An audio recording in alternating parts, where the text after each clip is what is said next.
بسم اللہ الرحمن الرحیم۔ السلام علیکم ناظرین، ایک بادشاہ تھا جس کی 7 بیٹیاں تھیں۔ ایک دن بادشاہ بہت خوش ہوتا ہے اور اپنی 7 بیٹیوں کو بلا کر پوچھتا ہے کہ میں تم سے ایک سوال پوچھوں گا اور اگر جواب اچھا لگا تو تمہارا من چاہا انعام تمہیں دے دوں گا۔ سب قطار میں کھڑی ہو جائیں اور ایک ایک کر کے بتاؤ کہ تم کس کا دیا کھاتی ہو اور کس کا دیا ہوا پہنتی ہو۔ 7 میں سے 6 بیٹیوں نے کہا کہ ابا حضور، آپ کا دیا کھاتی ہیں اور آپ کا دیا پہنتی ہیں، آپ ہی کی وجہ سے ہماری یہ شان و شوکت ہے۔ یہ سن کر بادشاہ بہت خوش ہوا اور سب کو ان کی من پسند چیزیں دے دیں۔ جب سب سے چھوٹی بیٹی کی باری آئی تو اس نے کہا کہ میں اللہ کا دیا ہوا کھاتی ہوں اور اپنی قسمت کا پہنتی ہوں اور یہ میرا نصیب ہے۔ بادشاہ یہ سنتے ہی آگ بگولا ہو گیا، کہنے لگا کہ کمبخت، تو نے میری ناشکری کی ہے، تجھے اس کی سزا ضرور ملے گی۔ شہزادی نے کہا کہ جو حکم ابا حضور۔ بادشاہ نے سپاہیوں کو حکم دیا کہ جاؤ اسے جنگل میں چھوڑ آؤ،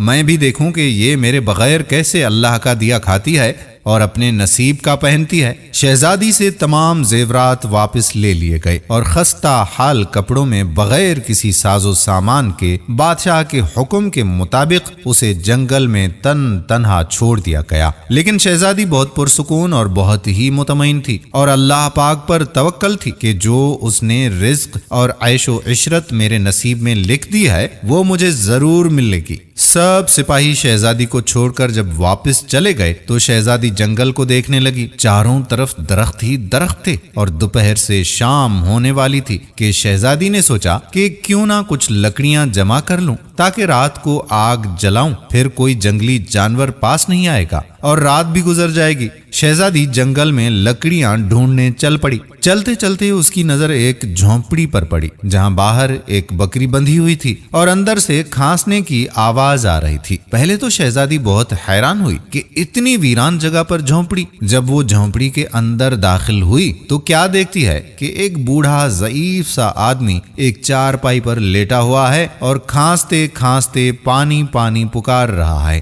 شہزادی ادھر ادھر دیکھتی ہے تو کونے میں ایک پانی کا گھڑا پڑا ہوتا ہے۔ وہ گلاس میں پانی بھر کر بوڑھے ضعیف کو پلاتی ہے اور جھونپڑی کی صاف صفائی کرتی ہے۔ اتنے میں بوڑھا ضعیف شہزادی سے پوچھتا ہے کہ بیٹی، تم کون ہو اور اتنے بڑے جنگل میں تم اکیلی کیا کر رہی ہو؟ تب شہزادی اسے بتاتی ہے کہ وہ یہاں تک کیسے پہنچی۔ بوڑھے ضعیف نے اسے جھونپڑی میں ہی رکنے کا بولا اور کہا کہ بیٹی، میں شہر میں کام کرتا ہوں، صبح شہر میں چلا جاؤں گا اور 8 دن کے بعد آؤں گا۔ تم یہیں رہو اور جھونپڑی میں کھانے کا سامان اور ندی پاس ہی ہے تو تم وہاں سے گھڑا بھر کر پانی پیتی رہنا اور جو سامان جھونپڑی میں پڑا ہے وہ پکا کے کھاتی رہنا۔ صبح جب بوڑھے ضعیف آدمی نے دیکھا کہ اس کی طبیعت اب بہت بہتر ہے تو وہ شہر چلا گیا۔ شہزادی یہاں اکیلی جھونپڑی میں سب صفائی کر کے بکری کا دودھ نکالتی ہے، آدھا اپنے لیے رکھ لیتی ہے اور آدھا باہر ایک کونے میں برتن میں ڈال کر رکھ دیتی ہے کہ رات کو کوئی جانور بھوکا یا پیاسا ہوگا تو وہ آ کر پی لے گا اور خود اندر آ کر سو جاتی ہے۔ صبح سویرے جب شہزادی کی آنکھ کھلتی ہے اور وہ جھونپڑی سے باہر نکل کر دیکھتی ہے تو دودھ کا برتن خالی ہے اور اس کے پاس ایک لال پڑا ہوا ہے جو دیکھنے میں بہت ہی نایاب اور قیمتی معلوم ہوتا ہے اور پاس ہی سانپ کے نشان بھی اسے نظر آتے ہیں۔ تب شہزادی کو یاد آتا ہے کہ بچپن میں اس نے سنا تھا کہ جب کوئی نایاب سانپ بہت خوش ہو جاتا ہے تو ایک ایسا لال اگلتا ہے کہ جس کی قیمت ہیرے اور جواہرات سے بھی مہنگی ہوتی ہے۔ شہزادی بہت حیران ہوئی اور دل ہی دل میں سوچنے لگی کہ شاید سانپ بھوکا تھا، اسی لیے وہ دودھ پی کر خوشی میں لال چھوڑ گیا ہے۔ پھر وہ لال اٹھا کر اسے اپنے پاس سنبھال کر رکھ لیتی ہے۔ اگلی رات شہزادی برتن میں دودھ رکھ دیتی ہے اور اگلی صبح جب وہ اٹھ کر دیکھتی ہے تو پھر ایک لال ہوتا ہے اور ایسے ہی وہ کرتے کرتے 7 دن گزر جاتے ہیں۔ شہزادی کے پاس 7 لال جمع ہو جاتے ہیں اور اس دن بوڑھا ضعیف آدمی بھی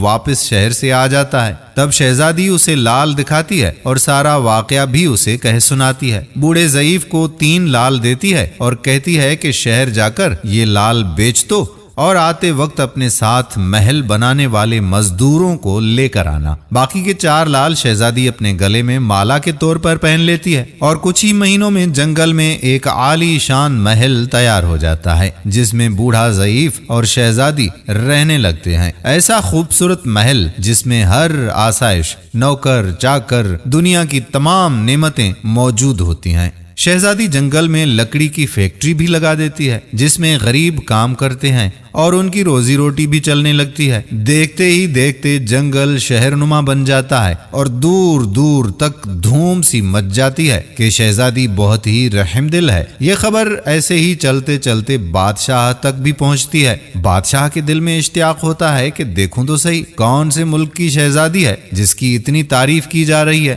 بادشاہ اپنے سپاہ کے ساتھ شہزادی سے ملنے کا پیغام بھیجتا ہے۔ جب سپاہی شہزادی کو بتاتے ہیں تو شہزادی یہ حکم دیتی ہے کہ بادشاہ سلامت ایک شرط پر ہی ہم سے مل سکتے ہیں کہ وہ اپنی تمام بیٹیوں کو ساتھ لے کر آئیں۔ سپاہی جا کر بادشاہ کو پیغام دے دیتے ہیں۔ ایک دن بادشاہ اپنی تمام بیٹیوں کے ساتھ شہزادی کے محل میں تشریف لے کر جاتا ہے۔ شہزادی ان سے اپنے چہرے پر نقاب اوڑھے ہوئے ان سے آ کر ملتی ہے اور ان کے سامنے 7 رنگوں کے کھانے پیش کرتی ہے۔ ہر کھانے کے ساتھ اسی رنگ کا جوڑا زیورات وغیرہ پہن کر آتی ہے۔ محل کی شان و شوکت، خوبصورتی اور شہزادی کا انداز بادشاہ اور باقی تمام شہزادیوں کو بہت حیران اور متاثر کرتا ہے۔ آخر میں بادشاہ شہزادی سے کہہ ہی دیتا ہے کہ تم میری بیٹی کی جگہ ہو اور میں بھی تمہارے کہنے پر اپنی تمام بیٹیوں کے ساتھ آیا ہوں، پھر ہم سے یہ پردہ کس لیے؟ بہت اصرار پر شہزادی کہتی ہے کہ ٹھیک ہے، میں تیار ہو کر آتی ہوں۔ سب شہزادیاں آپس میں سرگوشی کرنے میں لگ جاتی ہیں کہ اتنی تو تیار ہے، اتنے مہنگے زیورات بھی پہنے ہوئے ہیں، اب اور کتنا تیار ہو کر آئے گی؟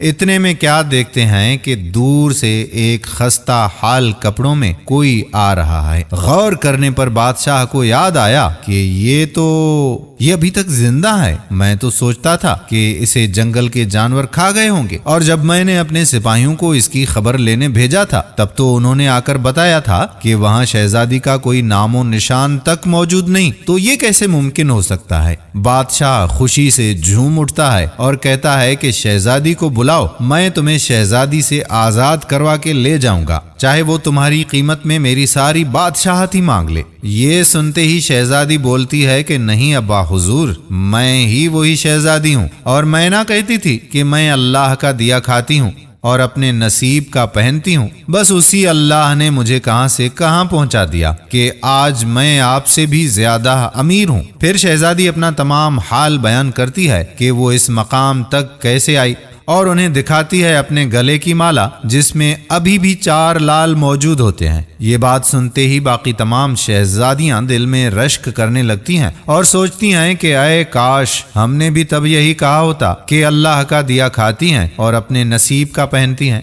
دوستو، بے شک اللہ تعالیٰ ہی ہم سب کو رزق عطا کرتا ہے۔ اللہ تعالیٰ کا لاکھ لاکھ شکر ادا کریں اور اس ویڈیو کو زیادہ سے زیادہ شیئر کریں۔ آنے والی ویڈیو تک اپنے میزبان قادر بخش کلہوڑو کو اجازت دیجیے۔ اللہ حافظ۔